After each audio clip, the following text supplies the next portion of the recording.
Bonjour Victoria, Salut Thierry. comment ça va aujourd'hui? Mais très très bien. Mais je vois que toi, tu n'es pas dans dans le même, dans le même bureau que d'habitude. Non, non, non, aujourd'hui j'ai opté pour le bureau mobile, oui, effectivement. Oui, oui, Je joue et les oui, pigeons ça montre. voyageurs. Ouais. Ça montre que la 4G fonctionne partout. Voilà, vivement la 5, hein. Bon, c'est un autre débat, c'est pas pour ça Ouais, qu'on- on abordera une fois. on en C'est parlera une fois. Alors, avant de découvrir notre invité qui nous attend patiemment à quelque part dans un autre coin du studio de Come in Mag Live, eh bien, on vous rappelle que cet épisode est sponsorisé par le meilleur qui organise, eh bien, le meilleur de la pub. Ça y est, vous avez pu le voir. Il aura bien lieu, il se tiendra cet automne et les inscriptions pour sortir vos plus beaux projets sont à délivrer, à déposer sur le site de Le Meilleur de la Pub avant le 6 août ou le 7 août. sept Enfin août. bref, vous avez le temps mais vous n'avez pas le temps. Donc moi je dis ça, je dis rien, mais traînez pas trop. Voilà. Exact. Alors, ça c'est dit, maintenant on va faire connaissance avec notre invité qui vient avec un sujet super intéressant, d'actualité, et puis on aura du coup un super angle de vue par rapport à tout ce qui s'est passé ces derniers mois. Victoria, de qui il s'agit? Alors aujourd'hui, on reçoit Nicolas Inglard de la société Imadeo, qui est spécialisée dans toute la problématique de commerce et e-commerce. Je pense que c'est important aussi dans la semaine qu'on ait des agences, mais aussi des gens qui font des études et qui nous expliquent un petit peu quel sera le monde d'après. Alors, Nicolas, bonjour. Comment ça va? Bonjour, bah, ça va très bien et ravi d'être dans ce live avec vous deux. Alors, première question toute simple. Faut-il être optimiste ou pessimiste par rapport à ce qui va arriver et qui va concerner le monde du commerce? Alors des proches disaient qu'un pessimiste c'était un optimiste qui avait de l'expérience. Moi j'ai envie de voir ça, c'est-à-dire que on vient de vivre un chamboulement important, un traumatisme, et puis ça a un certain nombre de conséquences dont on va parler. Et ces conséquences, elles vont révéler des opportunités, mais aussi quand même des menaces importantes pour des acteurs en place. On a déjà vu la valse des faillites, notamment dans le textile, arriver par la France. Malheureusement, c'est le signe que tout ça ne va pas être neutre, loin de là. Oui, tout à fait. Donc, dans les premières études que Imadeo a réalisées, on a 40% des personnes qui ont répondu qui déclarent avoir modifié leurs habitudes de consommation pendant le Covid, enfin la pandémie, 40% peu et 20% pas vraiment. Donc, parlons de ces 41% qui ont changé leurs habitudes de consommation. Qu'ont-ils fait et quels sont aujourd'hui les biens qui sont vraiment plus importants pour eux? Oui, alors pour situer, effectivement, on a fait deux études. Une, pour être simple, au mois d'avril, un sondage dans toute la Suisse, et puis une au mois de mai qui était une démarche qualitative en Suisse romande. Donc la première, au mois d'avril, les gens, on leur a demandé, dans cette phase de blocage des commerces, est-ce que vous trouvez que vous avez changé vos habitudes? Et puis il y en a effectivement 40-41% qui ont dit oui, oui, j'ai modifié de manière assez importante. Et puis dans l'alimentaire, la modification, elle se trouve être assez simple à comprendre, c'est qu'ils sont allés beaucoup plus chez les petits producteurs, chez les magasins alimentaires de proximité, bio et autres. Et ça a été vraiment quelque chose de très, très significatif. Mais on sait que tout ce type d'achat bio est plus cher aujourd'hui où les gens peuvent retourner facilement en supermarché. Je dirais, il y a une sélection par les prix qui va se faire. Est-ce que cette tendance peut être suivie? Alors ça, c'est un peu toute la question pour l'après. C'est clair que leurs grands enjeux par rapport aux questions de commerce, c'est l'économie. On a des gens qui ont perdu leur job déjà, on a des gens qui se sentent menacés, ils ont en partie réduit leur budget global de dépenses dans le commerce pendant la fermeture, donc ils ont pu allouer un petit peu plus d'argent à l'alimentaire. Maintenant, certains vont devoir revenir à une économie tout à fait rationnelle, mesurée. Dans notre deuxième étude, on voit que l'horizon pour les gens, c'est vraiment le mois de septembre. Ils vont se dire, bon, c'est la rentrée, est-ce que j'ai encore mon job, quelles dépenses je fais, comment je m'organise. Donc, on a une période de flottement qui continue aussi maintenant avec, je dirais, la réouverture des commerces et des restaurants, etc. Mais les gens ont globalement dépensé moins pendant la crise et plus sur des commerces un peu plus chers alimentaires, parce que l'alimentaire reste l'endroit où on se lâche et ça c'est quelque chose qui va certainement rester. Le plaisir de cuisiner, de passer un moment en famille, c'est une tendance qui existait, mais qui est devenue forte et qui va rester dans les mois à venir, sans aucun doute. Alors justement, tu parles de l'alimentaire, et puis tu as un petit peu répondu à la question que j'avais envie de te poser. Est-ce que ces habitudes vont rester? On entend beaucoup le retour au local, au bio. On met beaucoup d'importance justement à des choses, à des produits de qualité qui viennent de pas trop loin. Sincèrement, est-ce que l'être humain va avoir une longue mémoire ou il va vite oublier à vue de nez ou peut-être au reflet de l'étude? En fait, il y a deux mémoires. Il y a la mémoire de la langue, celle du bon produit qui va rester. Donc les gens durablement veulent non seulement de la qualité pour eux, mais ils veulent aussi du sens. C'est-à-dire qu'on a vu aussi pendant la crise des applications comme Too Good To Go, tout ce qui est anti-gaspillage se développer. C'est un petit peu, pour prendre un exemple, c'est un petit peu comme l'histoire du tourisme d'achat. La parité entre l'euro et le franc suisse, elle a évolué très régulièrement pendant des années, puis d'un coup, il y a eu un phénomène brutal, et là, ça a quand même modifié de manière pas proportionnelle les comportements. Là, c'est pareil, les gens vont vouloir continuer à avoir de la qualité dans leur assiette, dans ce moment où ils se lâchent, qui est le moment alimentaire. Et de l'autre, une des choses qu'il ne faut pas du tout sous-estimer, c'est la peur économique. Aujourd'hui, si les uns les autres sont pas touchés, ils se disent bah non, rien n'a changé. J'ai même fait des économies pour certains pendant la crise, parce que j'ai moins dépensé au restaurant, donc j'ai plus d'argent. Globalement, il y a beaucoup de gens qui se sentent menacés économiquement. Donc ceux-là, autant dire qu'ils vont, comme tout le monde, comme tout un chacun, devoir faire attention. Il y a ceux qui aiment les promotions, puis il y a ceux qui doivent trouver des promotions, et le commerce va répondre à cette réalité. À la fois du sens, mais aussi des prix. Je suis absolument d'accord, les RHT, pour beaucoup d'entreprises, c'est jusqu'à fin août. Jusqu'à fin août, les entreprises garderont une partie de leurs salariés. Lorsqu'il n'y aura plus ce soutien-là, on verra, je pense que là, il y aura quand même des licenciements secs qui vont arriver. Et donc, ce n'est pas aussi simple que ça. Je pense que tout le monde a un peu ce souci. Pour revenir sur le tourisme d'achat, on voit sur les cantons frontaliers ne pourront plus passer la frontière, ont découvert des petits commerçants locaux chez qui ils n'allaient plus. Est-ce que ça peut être une tendance qui va perdurer? Parce que malgré tout, la différentiel prix va exister à partir du 15 juin. Je pense que sur Genève, on va pouvoir passer la frontière à nouveau.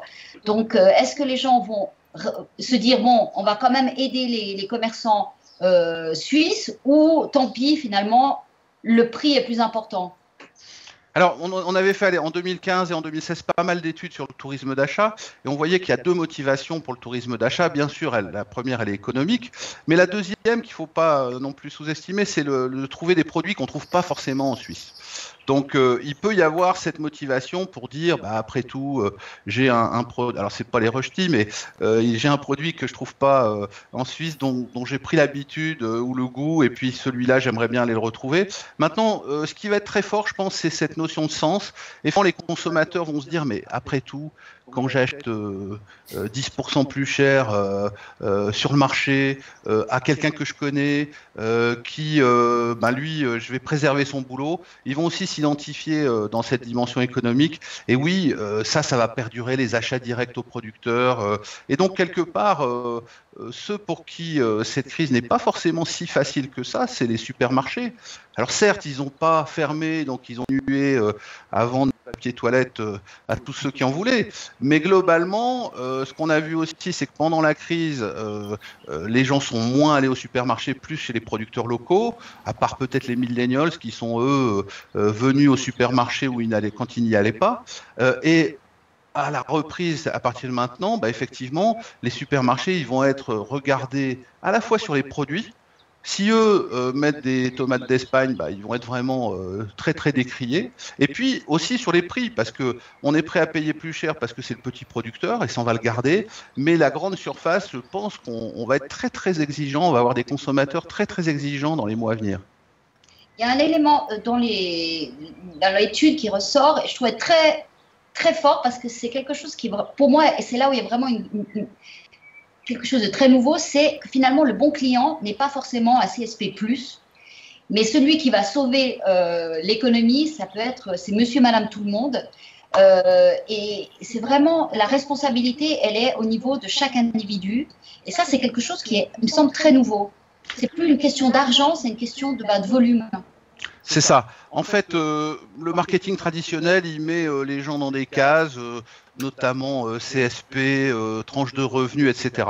Aujourd'hui, avec la menace économique, ces segmentations-là, elles sont tout à fait obsolètes. On a des gens qui gagnent bien leur vie, en théorie, qui travaillent dans le transport aérien ou dans le tourisme. Autant dire que ça va pas être des gros dépenseurs dans les mois à venir, malheureusement pour eux, et que donc quelque part, oui, moi je suis assez d'accord, c'est assez porteur de sens pour tous les gens, on va dire de la communication et du marketing, de réfléchir à ça, c'est de se dire peut-être que quelqu'un avec un revenu modeste, comme on le disait, va continuer ou même développer ses dépenses chez le petit producteur local et devenir quelque part un client important, alors que quelqu'un qui en théorie, avant la crise, avait du pouvoir d'achat, n'en aura plus et sera pas du tout quelqu'un à cibler pour les mois à venir. Donc moi je suis assez d'accord, je pense que ça remet en cause un certain nombre de fondements et il va falloir être très très pragmatique, très attentif dans les mois à venir pour comprendre comment le marché se décompose et il se décomposera pas de la même manière et malheureusement le tourisme va reprendre mais quelque part on va faire les comptes à la fin de l'année puis on va voir que la blessure est quand même certainement sensible pour beaucoup et comme on disait en septembre, est-ce que les entreprises en voyant la tête du vélo de l'année 2020 vont ajuster leur masse salariale, ce qui est normal. Donc on va avoir quand même beaucoup de gens qui dépensaient avant, qui seront plus ceux qui iront dans tel type de commerce ou dans tel type d'achat. Alors à bord de Comin Mag Live, on s'amuse, en tout cas moi le premier, à voir les annonceurs qui ont changé leur fusil d'épaule sur leur communication. Est-ce que d'après toi, justement, avec ce paradigme qui a méchamment été secoué, on va voir une sorte de shift, justement, du côté des annonceurs qui vont s'adresser peut-être à leurs clients habituels d'une autre façon? J'aime bien l'exemple, effectivement, du professionnel de l'aviation qui restera ou qui peut rester peut-être quand même un client intéressant. Est-ce que tu as le sentiment que côté annonceur, c'est des choses qui vont un petit peu se fine-tuner, qui vont s'adapter ou au contraire, on va laisser tomber l'idée? Non, alors moi je suis plus observateur du consommateur et c'est vrai que le consommateur, ce qu'on disait, c'est qu'il attend ça maintenant. C'est-à-dire il attend une prise de parole qui va souligner le fait que la marque, l'entreprise a une démarche qui correspond à ses attentes de donnant-donnant, c'est-à-dire de faire vivre aussi l'économie locale et de transparence sur les prix, en disant peut-être je suis plus cher. Parce que bon, pour l'instant c'est un peu les soldes avant les soldes. Oui. Quand ça a été la reprise des magasins, Zalando a commencé avec moins 40 sur sa homepage, donc autant dire que les pauvres magasins textiles quand ils réouvraient, ils avaient quand même la pression et ils l'auront. Donc aujourd'hui c'est ça. Pendant la crise, on a eu je trouve pas mal de flou sur la communication. Il y a eu peu de prise de parole vraiment. Il y a ceux qui disaient bon bah je continue comme avant pour soutenir, ce qui est déjà louable. Et puis il y a eu beaucoup qui ont arrêté, qui savaient pas quel message avoir. Aujourd'hui, de ce que je vois à travers nos études, les consommateurs eux, ils veulent une prise de parole. Et ils veulent une prise de parole qui aille dans le sens de ces changements qu'ils ont vécus et qu'ils souhaitent garder après la crise. Je voyais en France voisine, il y a Carrefour, qui est quand même un des leaders mondiaux du commerce alimentaire, donc qui est toujours intéressant à regarder, qui vient de lancer ces derniers jours ce qu'il appelle les produits engagés. Et donc, ça illustre assez bien, en tout cas dans l'alimentaire, je pense, la communication qu'il va falloir avoir, c'est de dire, bah voilà, ces produits, c'est une sélection de produits, de producteurs proches de chez vous, etc., etc. Donc, toutes les attentes qualitatives. Mais dans le non-alimentaire, ça va pas être forcément ce discours-là, parce que, bah, bien sûr, l'électronique, le textile continue à être fabriqué en Asie, mais les consommateurs attendent quelque chose. Mais c'est un peu paradoxal parce que c'est ces grandes enseignes qui ont cassé toute cette mécanique en allant acheter, en ayant un réseau d'approvisionnement éloigné, en amenant des produits qui auraient pu être achetés auprès de paysans locaux le plus loin possible, en Espagne, ou je sais pas où, mais enfin... Et donc, qui ont cassé tous les prix et qui ont cassé toute la machine. Donc, c'est franchement des produits engagés aujourd'hui pour Carrefour, alors qu'ils n'ont pas arrêté de faire des prix minimaux. Enfin, je veux dire, qu'est-ce que ça veut dire pour le consommateur? Ça ne veut plus rien dire. Bon, Carrefour, ils ont quand même, dans l'alimentaire, pris d'eux-mêmes l'initiative de supprimer un certain nombre de substances controversées, comme ils disent, donc pas forcément interdites. Donc ils ont quand même pris les devants. Alors ils sont sur une grande bataille, le marché français est différent du bio, parce que c'est la seule poche de valeur qui reste à exploiter sur le marché alimentaire français. Oui, les grands de la grande distribution sont allés en grande partie développer les filières d'import, mais ils sont aussi ces dernières années dans l'alimentaire, puis on le voit bien en Suisse, de votre région et autres, aller sur la valeur, de la même manière, parce que ils sont allés aussi vendre des tomates plus chères, en ayant des tomates qui viennent pas d'Espagne. Donc eux, ça les intéresse aussi. Faut pas être naïf. Il y a un local qui coûte plus cher parce qu'il est local, et puis il y a les fraises qui viennent du Chili qui seront là toute l'année, quoi. Voilà. C'est ça. Mais voilà, mais c'est vrai que je pense que les grands dans la grande distribution alimentaire vont être challengés, donc ils vont jouer une image là dans les mois à venir. Qui peut être une image qui va prendre racine pour un bon bout de temps, qui est de savoir quelle est leur posture vis-à-vis du consommateur. Et donc c'est vrai qu'il faut qu'ils aient une posture, parler de communication, il faut qu'ils aient une posture, il faut qu'ils expliquent, il faut jusqu'à nous, les consommateurs nous ont dit, mais quand le rayon est vide, qu'ils me le disent, ça sera qu'ils mettent une affiche en disant ça sera réapprovisionné dans 2 jours. Mais voilà, il y a une attente aujourd'hui de transparence de la part des consommateurs. Et par contre, là où il y a une grande incertitude, c'est qu'on ne va pas pouvoir non plus augmenter les prix. Donc, il y a une attention à cause de la pression économique, du risque économique, il y a une attention au prix qui va être importante. Donc, on est quelque part dans des conditions assez inédites. On va avoir une exigence forte et puis les cartes étant battues, une fidélité qui est à remettre en cause. Les consommateurs vont rechallenger leurs commerçants. Ils vont vouloir plus de produits locaux, plus de qualitatifs, plus de transparence, mais ils n'auront pas forcément plus de budget. Donc c'est quand même un sacré casse-tête. Mais est-ce que là, le e-commerce ne peut pas arriver plus que comme une solution de convenience, mais aussi comme une solution où finalement on peut imaginer, si on n'a pas un réseau de magasins, eh bien ça va se répercuter sur le prix des biens qui peut être moins important, et donc pour aussi dans cette logique de soutenir un peu la relance, peut-être que c'est la meilleure solution. Mais dans ce cas-là, ça veut dire un maillage de magasins qui est beaucoup moins fort. On regarde en Suisse, si on prend les Coop et Migros, c'est hallucinant. Dans toutes les villes, il y en a à peu près dans tous les quartiers. Est-ce que c'est encore justifié un tel maillage ? En tout cas, dans tous les cas, c'est le consommateur qui est censé le payer. Donc s'il y a trop de magasins, c'est lui qui paye trop cher. Et à un moment donné, il s'en rend compte. Oui, il va falloir être svelte, il va falloir être agile. Il y a 2 axes en fait. Il y a les surfaces de vente. Donc oui, les consommateurs, et puis aujourd'hui, c'est pas un plaisir d'aller dans un magasin où on doit faire la queue, au début, à la fin, se laver les mains. Donc les gens, ils attendent. Ils nous l'ont exprimé clairement du click and collect, de la réservation, de la livraison. Ça, ils attendent ça aussi. Sans dire qu'ils vont tout basculer sur le e-commerce, c'est pas vrai. Il faut distinguer l'alimentaire et le non-alimentaire, mais ils vont pas tout basculer. Ils vont grignoter, mais bon, le e-commerce, ça reste pour l'instant 10% des dépenses en Suisse. Et puis dans le e-commerce, c'est surtout les gros qui vont tirer la couverture à eux. Donc les consommateurs, d'un côté, ils veulent ça c'est le côté des surfaces. Et il y a trop de magasins. Alors d'un côté, ça donne la possibilité de pas me déplacer pour aller loin, etc. Mais à un moment donné, c'est le consommateur qui paye ses mètres carrés et ce personnel. Et puis le deuxième, qu'on n'aime pas beaucoup, c'est à la fois les horaires d'ouverture et le personnel. Un magasin, ses charges principales au-delà du produit, c'est les loyers et le personnel. Et il y a tout un tas d'expériences de magasins sans personnel, pas forcément par philosophie, mais par réalisme. Et ça va continuer à se développer.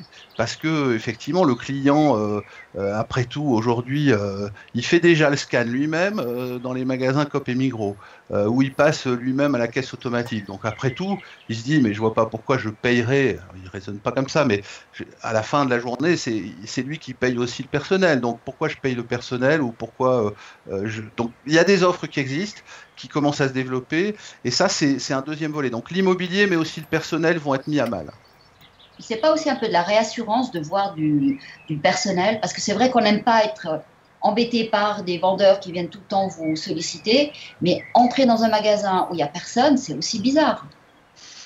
Bon, alors moi je crois qu'on a un vrai problème qui est issu de cette crise, c'est que pour l'instant les achats plaisir, on sait plus ce que c'est. Ouais. Donc, parce que c'est ça, le personnel, soit il est fonctionnel, soit il est relationnel, plaisir. Et les achats plaisir, pour l'instant, ça n'existe plus.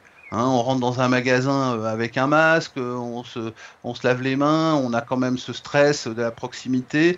Et donc, ça va changer quand même notre vision des choses. L'achat plaisir, il va falloir qu'on trouve des moyens de le faire autrement.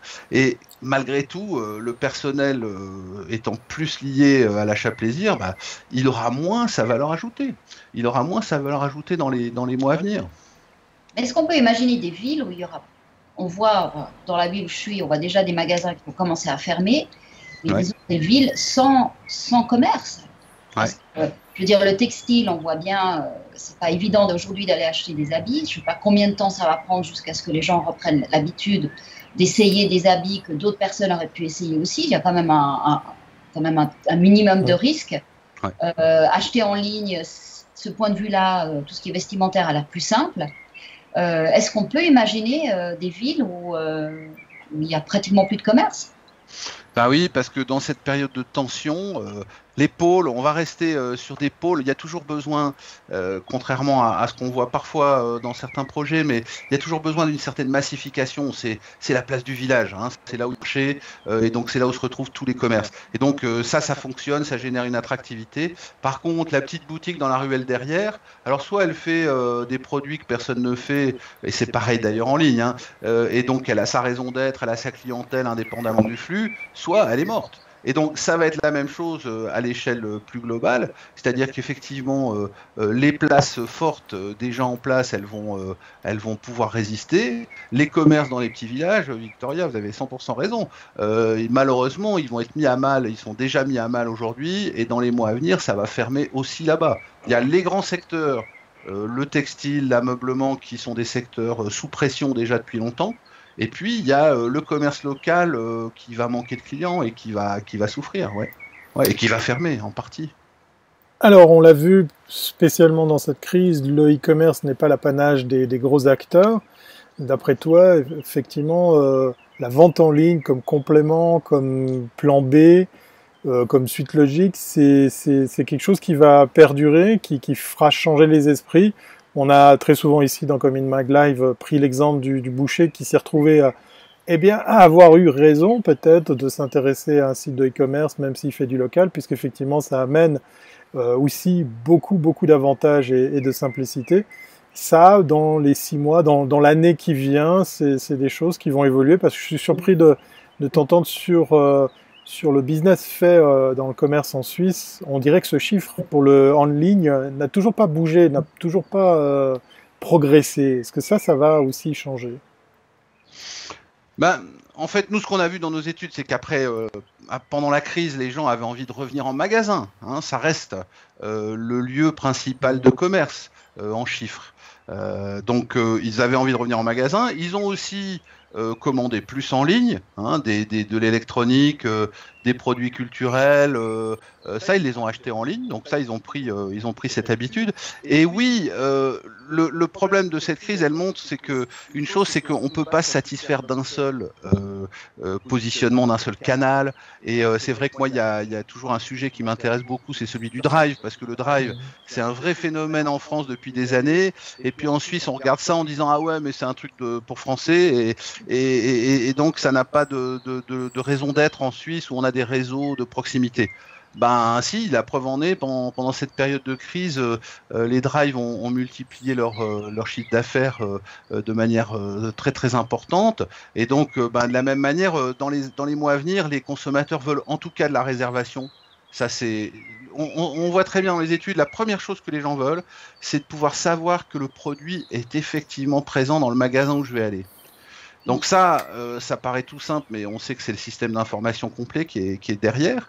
Et donc les consommateurs veulent ça, ils veulent au minimum ça. Puis donc je vais me déplacer parce que je sais que le produit, je vais le trouver dans ma boutique à tel endroit. Et puis ensuite, tant qu'à s'informer en ligne, autant le réserver. voire l'acheter ou pas. Ça, après, il y a des comportements divers, mais en tout cas que je puisse le réserver. Donc comme ça, non seulement je ne vais pas me déplacer pour rien, mais en plus je suis sûr que le produit, je vais revenir avec. Donc ça, c'est le minimum que les gens veulent. Et puis, il y a l'autre côté qui est toujours le côté problématique, c'est la livraison. Les gens ont expérimenté les repas emportés, mais ils ont aussi expérimenté beaucoup plus que d'habitude la livraison de repas. C'est pas mal, ça leur plaît. La question est toujours la même, c'est qui paye la livraison, et ça c'est une éternelle question, parce que bah oui, ça coûte cher d'aller jusque chez les gens. Donc les consommateurs, ils doivent absolument déployer toutes les solutions, qu'ils soient bouchers de quartier ou grandes chaînes. Ils doivent déployer toutes les solutions possibles, et il y en a plein. Parce qu'on vit aussi une période où il y a plein de solutions accessibles techniquement. Mais on a aussi découvert, dans ce besoin de savoir si le produit est en magasin, que nombre de produits n'étaient pas fabriqués du tout, ni en Suisse, ni en Europe, mais venaient d'Asie. Qu'aujourd'hui, on voit dans plein de secteurs où il manque énormément de produits, parce que pendant le confinement, il y a aussi des confinements dans les autres pays, donc ils sont en train de reproduire, de produire enfin. Donc on a une espèce de délai de 2 mois qui va se perdurer. Donc et là, on découvre à quel point, là aussi, pour quel que soit le type de produit, on est dépendant d'un étranger qui vient imaginaire, quoi. On ne sait pas d'où viennent les produits. Et ça, d'une part, ouais. On est aussi responsable dans une logique, je dirais, plus écologique. Tout d'un coup, on découvre que ça peut être de la chaussure au meuble ou je ne sais pas quoi. Tout est fait n'importe où sur la planète. On ne le sait pas. Oui, alors c'est clair que celui qui veut rouler dans une voiture fabriquée en Suisse, guidée par un GPS suisse et en roulant sur du bitume 100% d'origine suisse, il n'existe pas, puisque celui-là est écologique, donc de toute façon. Donc, non, mais on est dans une structure mondialisée. Ce qui est formidable, c'est de voir à quel point un tout petit bout de tissu, donc quelque chose à low-tech, faible valeur ajoutée en théorie, est devenu un produit stratégique qu'on fabrique soit dans les arrière-cuisines chez nous, soit uniquement en Asie. Donc ça illustre quand même assez bien l'ironie de la situation.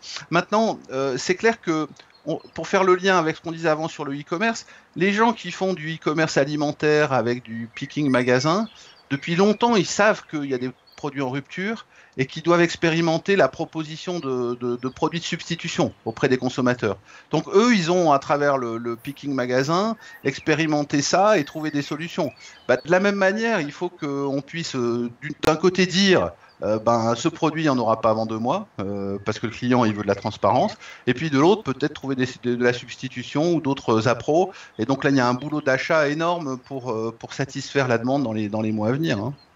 Ouais. On découvre aussi que derrière le magasin, derrière le bureau qui sera peut-être plus occupé à 100%, il y a souvent des fonds de pension qui ont investi dans la pierre, qu'on va se retrouver, parce que c'est une cascade, tout le monde est lié de la même manière que la production de produits qui est globalisée, elle impacte tout le monde. Mais je veux dire, le présentiel dans les villes a aussi un impact qui va nous concerner tous en tant qu'individus de manière indirecte.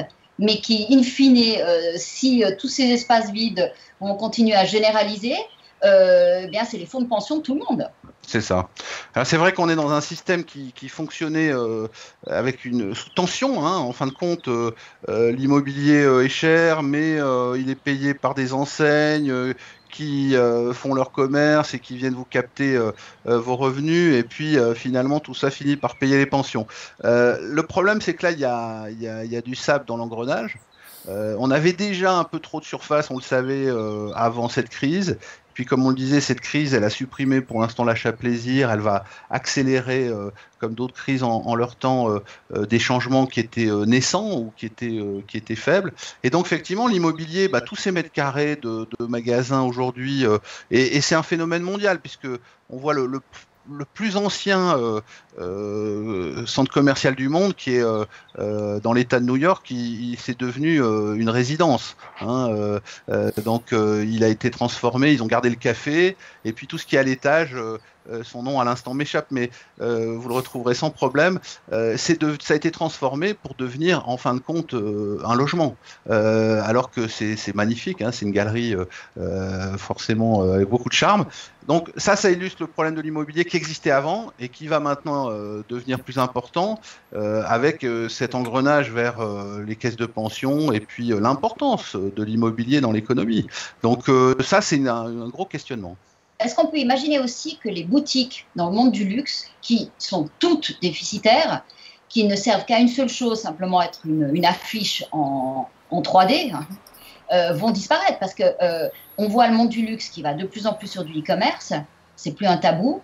Et pourquoi avoir dans ces centres-villes ces magasins avec souvent un responsable de la sécurité, une ou deux vendeuses, et ils vendent à peu près une montre ou un bijou par semaine. Donc, qu'est-ce qu'on va faire de ces espaces ? Alors là-dedans, il y a les deux. En fait, il y a aussi des magasins de luxe qui ont les flux de la grande distribution et des chiffres tout à fait impressionnants. Et puis, il y a des magasins de luxe qui sont que un élément de présence et de communication. Et effectivement, quelque part, ceux-là, ils pourraient avoir la façade et puis une construction modulaire derrière, bien intégrée, ça remplirait la fonction. Donc, ça va. De toute façon, les arbitrages vont avoir lieu, hein, sous la pression économique ou sous la pression justement du changement du consommateur qui est en train d'évoluer rapidement. Donc oui, la question des mètres carrés en trop, qu'ils soient luxe ou pas luxe, va se poser de manière très très forte dans les années à venir. Je pense que c'est le challenge de la décennie, c'est d'ajuster à venir, c'est d'ajuster effectivement cette présence de mètres carrés, leur niveau de loyer aussi, hein, et puis alors aujourd'hui, ça se traduit par une espèce d'adoration des nouvelles marques DNVB. Hein, tous les acteurs en place se disent, mais dans le fond, si je faisais comme eux, si j'avais pas de magasin, etc. Mais ça, on sait que ça fonctionne pas. Quand on a déjà quelque chose d'existant, il faut se baser sur ses forces et pas toujours regarder la voiture d'à côté en pensant qu'elle va aller plus vite. Il faut piloter son véhicule en s'appuyant vraiment sur ses atouts. Mais oui, l'immobilier, ça va être une variable d'ajustement dans les années à venir. C'est pas à court terme, mais sur 5 à 10 ans, on peut se poser des questions. Donc cette pandémie, elle aura accéléré la transformation une transformation qui se serait faite sur une décennie, on va la voir en 2 ans.